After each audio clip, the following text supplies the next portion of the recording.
Hello and welcome to in this video. This is second part of topic relation and function. So last lecture में हमने discuss किया था types of relation and definition of reflexive relation, symmetric relation and transitive relation. तो हमने discuss किया था कि तीनों रिलेशन को एक साथ मिला के हम क्या बोलते हैं, इक्विवेलेंस रिलेशन. इस लेक्चर में हम कुछ क्वेश्चंस पर डिस्कस करेंगे. देखते हैं कैसे हम रिलेशंस को चेक करते हैं कि सिमेट्रिक है कि नहीं, या फिर रिफ्लेक्सिव है कि नहीं, ट्रांजिटिव है कि नहीं. ओके, सो लास्ट लेक्चर में हमने फिनिश किया था कि एग्जांपल के साथ हमने आपको होमवर्क दिया था. उस एग्जांपल से शुरू करते हैं. तो क्वेश्चन था हमारा उसमें Z be set of integers and R is relation A related to B, this will imply A minus B is divisible by 5, so that R is equivalence relation. ठीक है, तो हमें क्या शो करना है कि R is equivalence relation. तो मतलब ये रिलेशन हमारा सिमेट्रिक, ट्रांजिटिव और रिफ्लेक्सिव तीनों होना चाहिए. तो सॉल्यूशन देखते हैं. तो हमारा रिलेशन क्या है कि a का b से तभी रिलेशन होगा जब a माइनस बी 5 से डिवाइड हो जाए. तो सबसे पहले हम मानते हैं कि a कोई एक इंटीजर है. तो हम जानते हैं कि a माइनस ए की वैल्यू कितनी होती है, 0, एंड 0 हमारा ऑलवेज डिविजिबल बाई 5 है. 0 इज ऑलवेज डिविजिबल बाई 5. ठीक है, तो a belong to integer, a minus A equal to 0 and 0 is always divisible by 5. तो हमने बोला था कि रिफ्लेक्सिव के लिए हर एलिमेंट खुद से रिलेटेड होना चाहिए. तो this implies A related to A. तो जब ए रिलेटेड टू ए हो गया तो R is reflexive. R is, तो हमने यहाँ पे रिफ्लेक्सिव प्रूफ कर दिया कि ये रिलेशन जो आर गिवन था हमारे पास कि A minus B is divisible by 5, ये क्या है, रिफ्लेक्सिव है. ओके, अब नेक्स्ट वन चेक करेंगे हम, सिमेट्रिक. तो सिमेट्रिक के लिए हम क्या करेंगे, सबसे पहले let A B belongs to Z, दो इंटीजर मानेंगे. और सिमेट्रिक में हम क्या मानते हैं कि पहले ए रिलेटेड टू बी है, तो let A related to B. तो जब ए रिलेटेड टू बी है तो इसका मतलब क्या है, A minus B is divisible by 5. ठीक है, तो देखिए जब a माइनस बी आपका 5 से डिविजिबल है तो b माइनस ए भी आपका क्या होगा, 5 से डिविजिबल होगा, डिविजिबल बाई 5. तो a माइनस बी आपका 5 से डिविजिबल है तो b माइनस ए भी ऑल्सो डिविजिबल बाई 5. और जैसे ही b minus A divisible by 5 हुआ, this will imply b related to a. तो जब b माइनस ए 5 से डिविजिबल हो जाएगा तो हम क्या बोल पाएंगे, b रिलेटेड टू a. और b रिलेटेड टू a का मतलब क्या हुआ कि अब हमारा जो रिलेशन r है वो क्या हो गया, symmetric. Hence r is symmetric. अब नेक्स्ट वन है हमारा ट्रांजिटिव रिलेशन. इसे हमें प्रूफ करना है कि ये रिलेशन जो है वो हमारा क्या है, ट्रांजिटिव रिलेशन है. ठीक है, ओके. सो ट्रांजिटिव के लिए हमें पता है कि पहले हमें मानना पड़ता है कि a related to b, b related to c होना चाहिए. आफ्टर दैट हम चेक करते हैं कि a रिलेटेड टू c है कि नहीं. तो सबसे पहले लेट, तीन इंटीजर मानेंगे हम, a b c, ये तीन इंटीजर्स हैं हमारे पास. और इसमें क्या मानेंगे, let a related to b and b related to c. ये हम शुरू में ही मान के चलते हैं कि a रिलेटेड टू b है and b related to c है. तो a रिलेटेड टू b है, इसका मतलब क्या है, इसका मतलब है कि a minus B is divisible by 5, divisible by 5. ये तो इसका मतलब हो गया. और इसका मतलब क्या है, b minus C is divisible by 5. ठीक है, हमें क्या दिखाना है कि a माइनस सी भी 5 से डिविजिबल होगा. तो देखिए हमें पता है कि अगर कोई नंबर 5 से डिवाइड हो रहा है और कोई एक दूसरा नंबर भी 5 से डिवाइड हो रहा है तो उन दोनों का सम जो होगा वो भी 5 से डिवाइड हो जाएगा. फॉर एग्जाम्पल 10 5 से डिवाइड हो रहा है, 15 ऑल्सो 5 से डिवाइड हो रहा है. तो 10 + 15 जो है वो भी 5 से डिवाइड हो जाएगा। तो a - b हमारा 5 से डिवाइड है, b - c भी 5 से डिवाइड है, तो a - b और plus b - c is also divisible by 5, divisible by 5। ठीक है, तो b से b कैंसिल हो जाएगा, यहां पर हमारा क्या बचेगा, a - c is divisible by 5। तो अब हमारा a - c जो है 5 से डिवाइड हो गया, तो इसको हम क्या बोलेंगे, this implies a related to c and this implies r is transitive.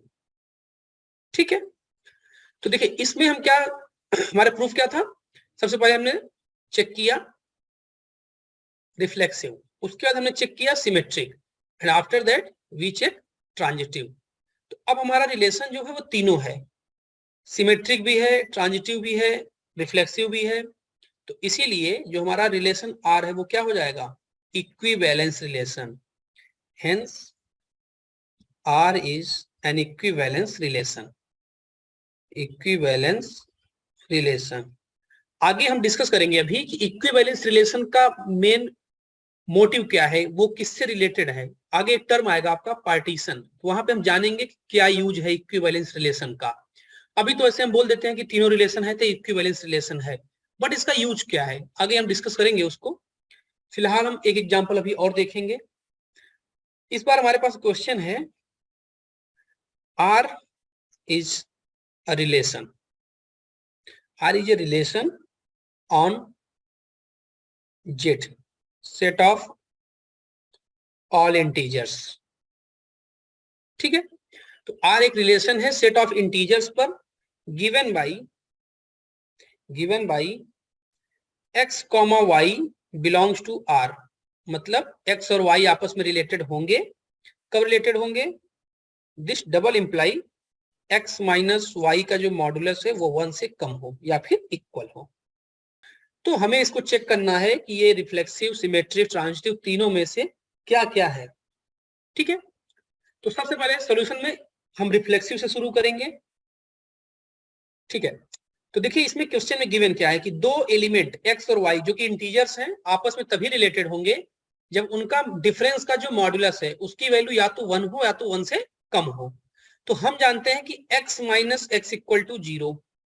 ठीक, तो मॉड ऑफ x - x जो होगा वो क्या होगा, मॉड ऑफ 0, और this is always less than और इक्वल टू 1। तो इसका मतलब x, x इसमें आएगा, x, x इसमें आएगा। तो यहां से क्या बोल सकते हैं कि x रिलेटेड टू x। तो जैसे ही x रिलेटेड टू x हुआ हम क्या बोल सकते हैं, r इज रिफ्लेक्सिव। तो हमारा r क्या हो गया, रिफ्लेक्सिव हो गया। ठीक है, नेक्स्ट हम क्या चेक करेंगे, सिमेट्रिक। तो सबसे पहले क्या मानेंगे, let x, y belongs to r। ठीक है, तो जैसे ही x, y belongs to r हुआ तो इसका मतलब क्या है, इसका मीनिंग क्या है, इसका मीनिंग है कि x - y is less than और इक्वल टू 1। ठीक है, अब x - y आप लिखिए मॉडुलस के अंदर, चाहे y - x रखिए, कोई फर्क नहीं पड़ने वाला, क्योंकि x - y का जो मॉड आएगा वही y - x का आएगा। तो इसको हम लिख सकते हैं कि y - x का जो मॉडुलस होगा वो 1 से कम होगा। तो इसका मीनिंग क्या हुआ कि y, x belongs to r। तो हमने शुरू में एज्यूम किया था कि x, y r में है, और लास्ट में हमने दिखा दिया कि y, x भी r में होगा। तो ये क्या इंप्लाई करेगा, r is symmetric, r is symmetric. तो हमारा r क्या हो गया, सिमेट्रिक हो गया। अब हम नेक्स्ट पे जाएंगे ट्रांजिटिव रिलेशन पे, ये रिलेशन ट्रांजिटिव है कि नहीं है। ठीक, तो चलिए देखते हैं ट्रांजिटिव रिलेशन है क्या क्या। तो अगर हम एक ऐसा काउंटर एग्जांपल फाइंड कर लें जहां से हम ये शो कर दें कि ये ट्रांजिटिव रिलेशन नहीं है, केवल एक काउंटर एग्जांपल इनफ है हमें ये प्रूफ करने के लिए कि ट्रांजिटिव नहीं होगा। तो देखते हैं, देखिए सबसे पहले ये देखते हैं कि 1, 0 ये आर में है कि नहीं। बिल्कुल है, क्योंकि आप मॉडुलस इसका लेंगे तो हमेशा लेस देन और इक्वल टू 1 आएगा। ठीक है, एंड ऑल्सो 0, -1 0, -1 ये भी R में है। ये R में इसलिए था क्योंकि 1 - 0 का जो मॉडुलस है 1 से less than or equal to आएगा। और यहाँ सिमिलरली ये भी कि 0 - -1 इसका modulus less than or equal to 1 है। अब हमारे पास A, B R में है, ठीक है, B, C भी R में है, बट अगर हम ध्यान से देखें तो 1, -1 ये R में नहीं है, ये आपका रिलेशन में नहीं है। क्यों नहीं है?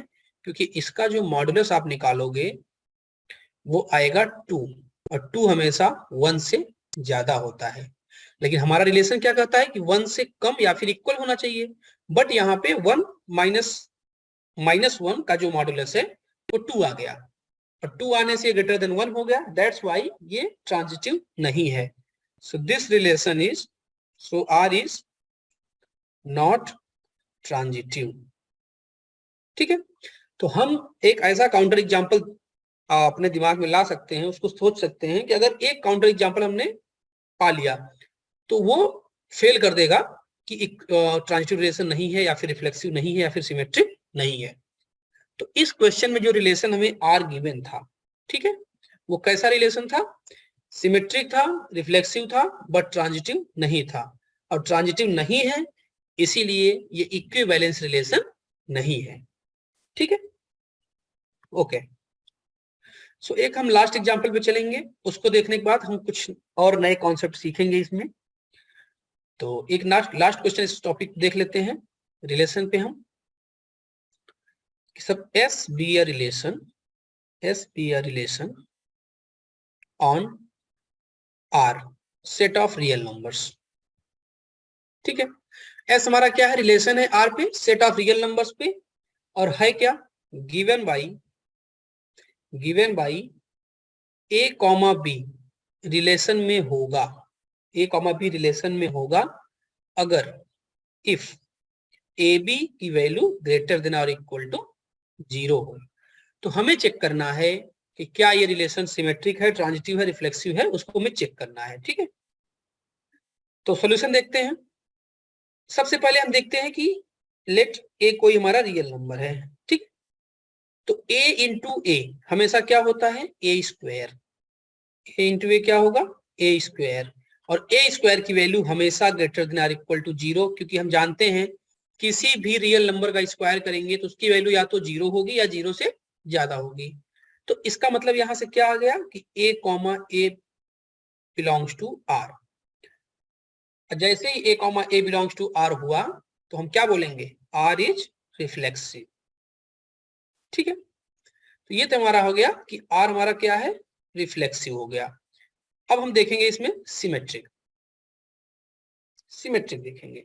ठीक है, तो सिमेट्रिक के लिए सबसे पहले क्या मानेंगे? लेट ए, बी, यहाँ पे सॉरी ये रिलेशन आर नहीं एस है, तो सबसे पहले क्या मानेंगे? Let A, B belongs to S. तो जैसे ही A, B belongs to S हुआ, इसका मतलब क्या है? A B is greater than or equal to 0। हमें पता है कि रियल नंबर आपस में कम्यूट करते हैं तो A B equal to B A होता है। तो just A B is greater than equal to 0, तो B A is also greater than or equal to 0। तो ए बी जब ग्रेटर इक्वल टू 0 था तो A, B related to S था। अब यहां से हमारा क्या आ जाएगा? दिस विल इंप्लाई कि बी, ए ये भी हमारा रिलेशन में है, and this will imply S is symmetric. ठीक है, तो हमारा एस भी क्या हो गया? सिमेट्रिक हो गया। ठीक है, अब लास्ट में चेक करेंगे क्या हम? ट्रांजिटिव रिलेशन, कि ये रिलेशन ट्रांजिटिव है कि नहीं। चलिए, तो ट्रांजिटिव के लिए सबसे पहले हम क्या मानेंगे? Let A, B, C belongs to R. ये तीनों हमारे रियल नंबर हैं। कैसे रियल नंबर हैं? सबसे पहले हमको मानना पड़ेगा कि ए, बी रिलेशन में है, एंड बी, सी ये भी रिलेशन में है। तो ए, बी रिलेशन में होगा तो A B is greater than or equal to 0, and B C is greater than or equal to 0। ठीक है, अब आप ध्यान से सोचिए, अगर ए बी भी पॉजिटिव है और बी सी भी पॉजिटिव है, तो ए बी एंड सी तीनों का साइन क्या होगा, सेम होगा। A B and C are of same sign, ठीक है। तो यहां से क्या बोल सकते हैं, A B is greater than equal to 0, B C is greater than equal to 0, तो A B and C are same sign. और जैसे ही सेम साइन के हुए तो हमारा ए सी भी क्या हो जाएगा, ग्रेटर देन इक्वल टू 0, क्योंकि जब या तो दोनों पॉजिटिव होंगे या तो दोनों नेगेटिव होंगे। पॉजिटिव होंगे तब भी मल्टीप्लाई करने पॉजिटिव आएगा, नेगेटिव दोनों होंगे तब भी मल्टीप्लाई करने पे पॉजिटिव आएगा। तो इस हिसाब से हम बोल सकते हैं कि A C is greater than equal to 0। और जैसे ये हुआ तो हम क्या बोलेंगे, A comma C belongs to R. यहाँ पे एस होगा, बार बार कंफ्यूजन हो रहा है कि रिलेशन को हम, हेंस एस इज ट्रांजिटिव, ठीक है। तो अब हमारा रिलेशन एस जो है रिफ्लेक्सिव भी है, सिमेट्रिक भी है, ट्रांजिटिव भी है, तो एस इज इक्विवेलेंस रिलेशन, ठीक। तो ये जो रिलेशन हमारा एस था वो क्या हो गया, इक्विवेलेंस रिलेशन, ओके। सो इस तरीके से हम लोगों ने 2-3 एग्जांपल को देख लिया कि कैसे हम रिफ्लेक्सिव, सिमेट्रिक एंड ट्रांजिटिव को देखेंगे, कैसे प्रूफ करेंगे है कि नहीं है। अब एक आगे नया कॉन्सेप्ट है, उस पर हम चलते हैं, जिसका नाम है इक्विवेलेंस क्लास। इक्विवेलेंस क्लास, ठीक है। तो इक्विवेलेंस क्लास क्या होता है, सबसे पहले हम ये देखेंगे ना। तो सबसे पहले सब हम ये, जैसे इसमें वर्ड आया इक्विवेलेंस, तो मतलब है कि ये जो टॉपिक है ये इक्विवेलेंस रिलेशन के बारे में है, ठीक है। तो सपोज हम मान लेते हैं फर्स्ट, सबसे पहले set, suppose let A be a set, A हमारा कोई सेट है and R is an equivalence relation, R is an equivalence relation on A, ठीक है। तो सबसे पहले क्या मान लिया कि A हमारा एक कोई रैंडम सेट है और R एक रिलेशन है जो कि इक्विवेलेंस रिलेशन है उस सेट पे, ठीक है। तो इक्विवेलेंस जो क्लास हम निकालते हैं वो किसी एलिमेंट का निकालते हैं। किसका एलिमेंट, A का एलिमेंट। सपोज लेट हमारे पास कोई एक एलिमेंट हमने लेते हैं A का और हमें इसका इक्विवेलेंस क्लास निकालना है। इक्विवेलेंस क्लास हम लोग क्लोज ब्रैकेट में लिखते हैं, ये जो ब्रैकेट होता है ये बताता है इसका मतलब क्या है, इक्विवेलेंस क्लास ऑफ ए, ठीक है। तो इक्विवेलेंस क्लास ऑफ ए होता क्या है कि वो सारे एलिमेंट ए के, वो सारे एलिमेंट ए के जो कि स्मॉल ए के साथ रिलेशन में है। तो एकदम सिंपल सा डिफिनेशन है। आप सोचिए कि ए का मतलब क्या है, जैसे हमने इक्विवेलेंस क्लास ए का निकाला, इसका मतलब क्या है, इसका मतलब यह है कि आपके पास उस सेट में कितने ऐसे एलिमेंट हैं जो कि ए के साथ रिलेटेड हैं, ठीक है। इसी को हम बोलते हैं इक्विवेलेंस क्लास। अब थोड़ा सा हम इसकी प्रॉपर्टीज डिस्कस कर लेते हैं। तो प्रॉपर्टीज में पहली प्रॉपर्टी यह है कि इक्विवेलेंस क्लास, दो इक्विवेलेंस क्लास या तो आपस में इक्वल होंगे, या तो इक्वल होंगे या फिर दोनों का इंटरसेक्शन फाई होगा। तो इसका मतलब क्या हुआ कि दो इक्विवेलेंस क्लास आपस में या तो डायरेक्ट इक्वल हो जाएंगे, एक तो ये है, और अगर इक्वल नहीं है तो एक भी एलिमेंट कॉमन नहीं होगा, या वो डायरेक्ट उनका इंटरसेक्शन क्या हो जाएगा, फाई। और एक भी एलिमेंट कॉमन हो गया तो पूरे एलिमेंट कॉमन हो जाएंगे और A इक्वल टू बी हो जाएगा, ठीक है। दूसरी बात, हमारे पास जितने भी इक्विवेलेंस, ये डिफरेंट डिफरेंट इक्विवेलेंस क्लास आते हैं, अगर हम सबका यूनियन कर दें, ठीक है। सपोज हमारे पास A1 A2 dot dot dot AN, ये सारे हमारे पास डिफरेंट डिफरेंट इक्विवेलेंस क्लास आ गए। तो अगर हम सबका यूनियन कर दें, क्या कर दें, union I equal to 1 to N AI, तो अगर हम सारे इक्विवेलेंस क्लास का यूनियन कर दें तो हमें पता है क्या मिल जाएगा, सेट A। ये इक्विवेलेंस की बहुत बड़ी प्रॉपर्टी है कि अगर आपको डिस्टिंक्ट, मान लीजिए n इक्विवेलेंस क्लास मिल गए, A1 का इक्विवेलेंस क्लास, A2 का इक्विवेलेंस क्लास, A3 का डॉट डॉट AN का इक्विवेलेंस क्लास, तो सभी इक्विवेलेंस क्लास जो ये आए, अगर इसका हम यूनियन कर देंगे तो हमारा जो सेट था A वही मिल जाएगा। और ये A1 A2 जो आए हैं इनको हम बोलते हैं पार्टीशन। मतलब हमने सेट ए को पार्ट्स में डिवाइड कर दिया। कैसे पार्ट्स में? ये जो A1 आया था यूनियन, A2 आया था यूनियन, ऐसे डॉट डॉट AN। ठीक है, तो एक्चुअल में इक्विवेलेंस क्लास का ये एक यूज है कि इक्विवेलेंस क्लास या फिर इक्विवेलेंस रिलेशन जो है किसी भी सेट के पार्टीशन में हेल्प करता है।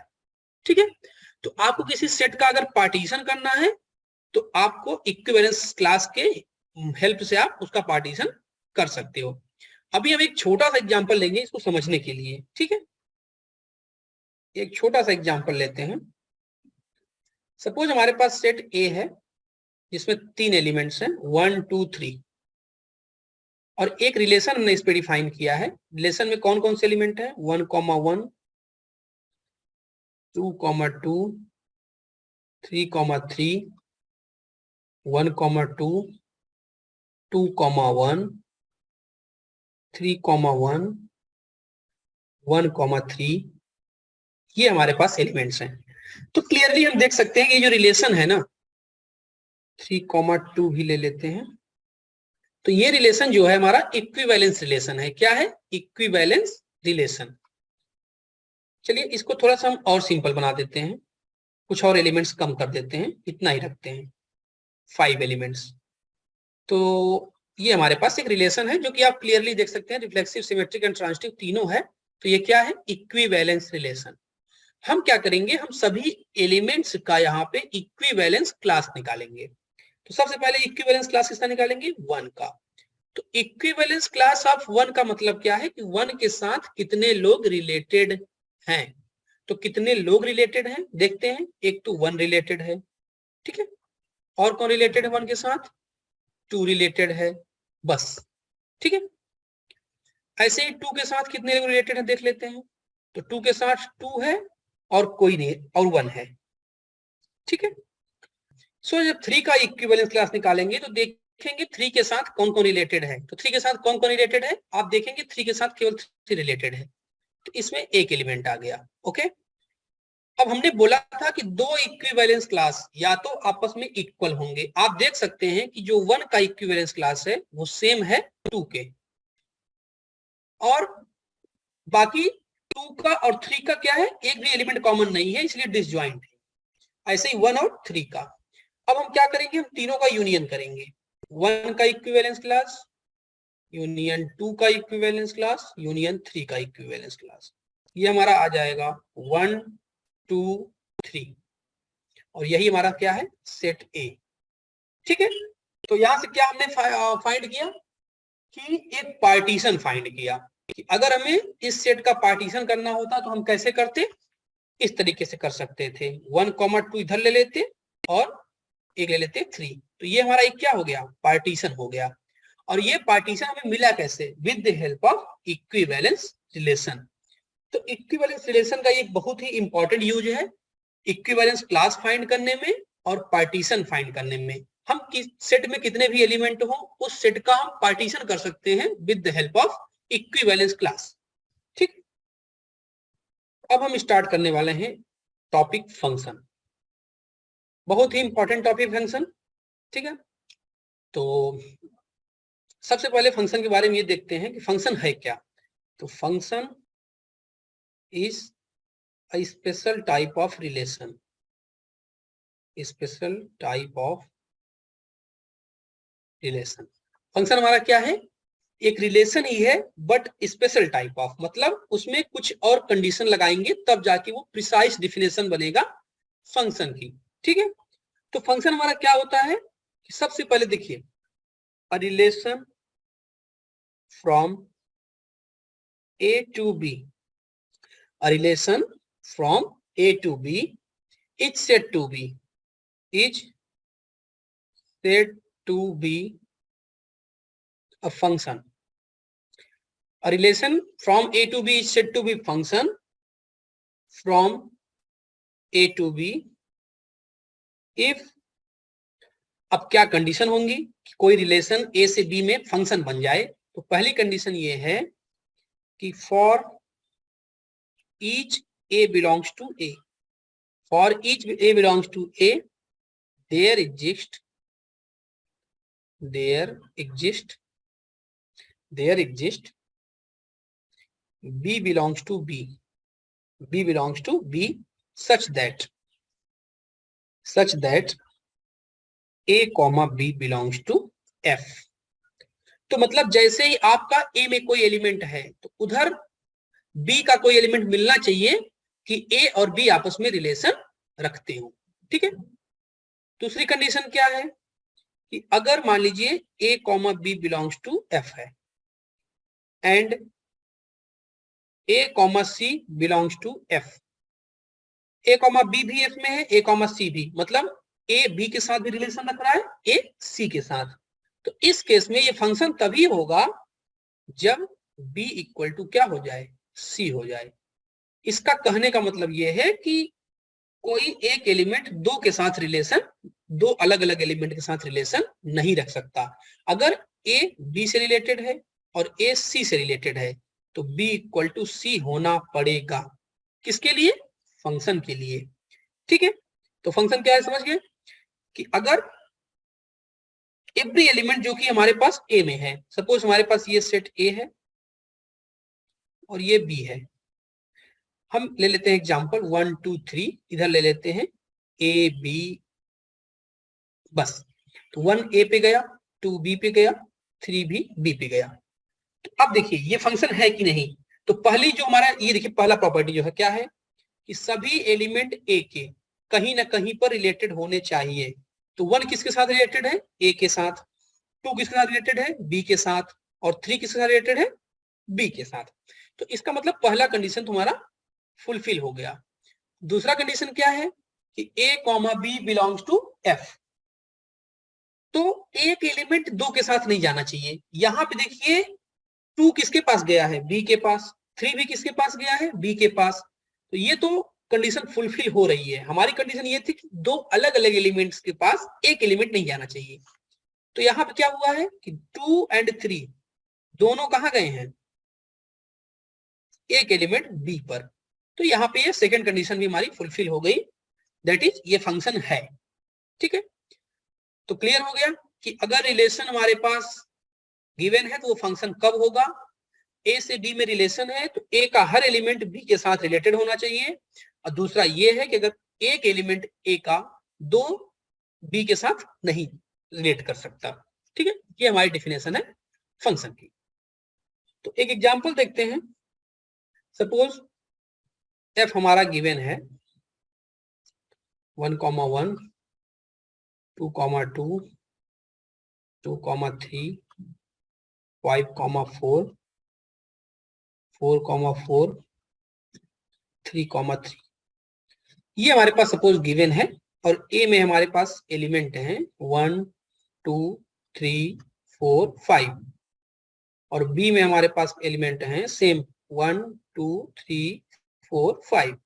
हमें बताना है जो ये f गिवन है ये फंक्शन है कि नहीं है। ठीक है। यही हमको देखना है। तो क्लियरली आप देख सकते हैं ये फंक्शन नहीं है क्योंकि 2 जो है वो 2 के साथ भी जा रहा है और 2 जो है वो 3 के साथ भी जा रहा है। देखिए यहाँ पर ऐसे ही 5 बस इतना ही इनफ है कि दो एक एलिमेंट जो है 2 के साथ जा रहा है, 2 के साथ जा रहा है, 2 3 के साथ जा रहा है, इसीलिए ये फंक्शन नहीं है, नॉट फंक्शन। ठीक है। तो अब देखते हैं फंक्शन में क्या क्या चीजें हम इंक्लूड कर सकते हैं। तो late f be a function, let f be a function from a to b। ये हमारा सेट A हो गया, ये हमारा सेट B हो गया और ये हमारा एक फंक्शन है f a to b में। ठीक है। यहाँ पे कुछ वैल्यूज हैं, यहाँ पर भी कुछ वैल्यूज हैं। ठीक है। तो फंक्शन हमारा कहां से? A to B में। ठीक है। तो यहाँ पर जितने भी एलिमेंट हैं इनके कलेक्शन को हम बोलेंगे डोमेन, डोमेन ऑफ फंक्शन। ये जितने यहाँ पे वैल्यूज हैं जैसे हमने लिखा है यहाँ पे ABC, यहाँ पे लिखा 1 2 3। ठीक है। A1 पे गया, B2 पे गया, C भी 2 पे गया। तो यहाँ पे ABC ये हमारा क्या है? Domain, domain of F। क्या होगा, ए बी एंड सी, ये हमारे क्या हो गए, डोमेन ऑफ फंक्शन। दूसरा हमारा वर्ड है कोडोमेन। तो कोडोमेन हमारा क्या होता है कि फंक्शन कहां से कहां पर जा रहा है, तो जहां पर जा रहा है वही हमारा क्या है, कोडोमेन। तो यहां पर अगर मैं बात करूं तो कोडोमेन हमारा क्या हो जाएगा, 1 2 3, ये क्लियर है। तो डोमेन किसको बोलेंगे कि फंक्शन जो ए के एलिमेंट्स है उनको हम डोमेन बोलेंगे, और जो बी के सारे एलिमेंट है उनको हम कोडोमेन बोलेंगे। तीसरा है इसमें टर्मिनोलॉजी रेंज। रेंज क्या होता है फंक्शन का, तो रेंज का मतलब होता है कि कितने एलिमेंट इधर बी में ए इधर के सेट से रिलेटेड हैं। तो देखिए 3 यहां पर रिलेटेड नहीं है, केवल 1 है और 2 है, तो रेंज हमारा क्या हो जाएगा, 1,2। तो मतलब कि रेंज हमारा किसमें होगा, कोडोमेन में होगा हमेशा, कोडोमेन का सबसेट होगा, क्या होगा, सबसेट।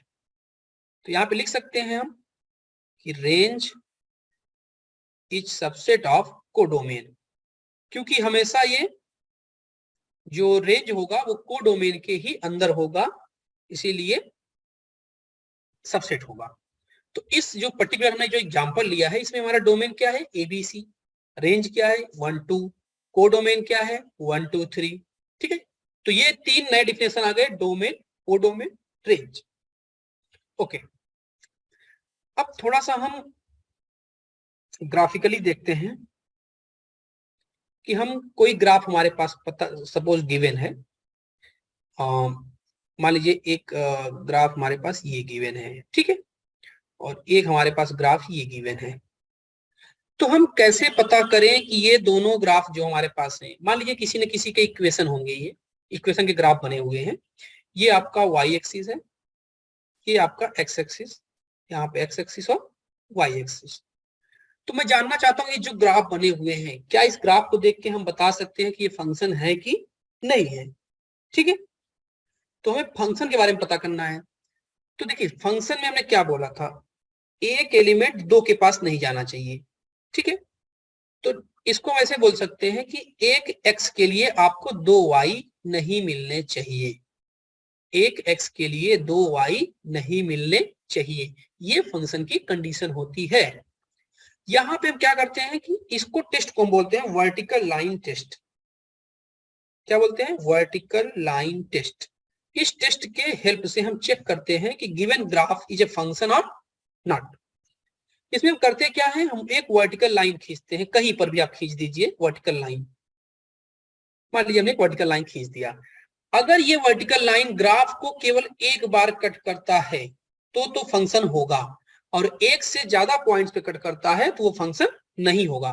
जैसे हमने वर्टिकल लाइन खींची तो एक पॉइंट पे कट किया, तो इसका मतलब एक एक्स के लिए हमें यहाँ पे एक वाई मिल गया, तो फंक्शन की कंडीशन फुलफिल हो गई, एक एक्स के लिए एक वाई मिल गया। बट यहाँ पे अगर हम वर्टिकल लाइन खींचे तो देखिए ये है एक्स आपका, लेकिन वाई कितने मिले, एक यहाँ वाई मिला, एक यहाँ वाई, तो कितने वाई मिल गए, 2 वाई, एक ये y1 और एक यहाँ पे y2। तो एक x के लिए हमारे पास यहाँ पे 2 y1 y की वैल्यू मिल गई, इसीलिए फंक्शन नहीं है। तो ये फंक्शन है बट ये नहीं है। तो इस टेस्ट को हम क्या बोलते हैं, vertical line test. With the help of this test we can check given graph is a function और नॉट। क्या करना होगा, आप ग्राफ पे सिंपली एक लाइन खींचिए वर्टिकल y एक्सिस के पैरेलल। अगर ये लाइन ग्राफ को एक बार कट करे तो ये फंक्शन होगा, एक से ज्यादा बार कट करे तो ये फंक्शन नहीं होगा, ठीक है। चलो, तो आगे के वीडियो में डिस्कस करेंगे इसके बाद, या आज यहीं तक, आगे के वीडियो में डिस्कस करेंगे फंक्शन के बारे में, कुछ और ग्राफ सीखेंगे। बहुत ही इंटरेस्टिंग टॉपिक है ये, इसमें आगे हमारे पास कई सारे टॉपिक्स हैं, जैसे कि अभी हम पूरे फंक्शन को, एक तो हम हमारे पास जो फंक्शन का अलजेब्रा होगा उसको हम देखेंगे, और दूसरा हम देखेंगे ग्राफ के हेल्प से हर एवरीथिंग।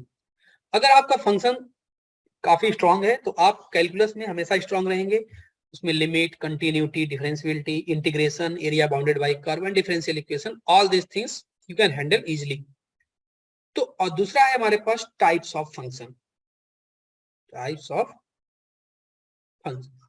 तो इसमें भी हम टाइप्स ऑफ फंक्शंस देखेंगे, उसमें देखेंगे फंक्शन कितने तरीके के जो पेरेंट्स फंक्शन है, डिफरेंट मोस्ट इंपॉर्टेंट फंक्शन है, जैसे logarithm function, exponential function, constant function, identity function, trigonometric function, inverse trigonometric function, ये सारे देखेंगे, उनके डोमेन देखेंगे, उनके रेंज देखेंगे, ये सब चीजें आगे हम डिस्कस करेंगे।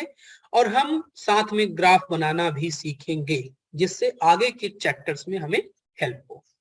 तो आज के वीडियो में यहीं तक। Thank you so much.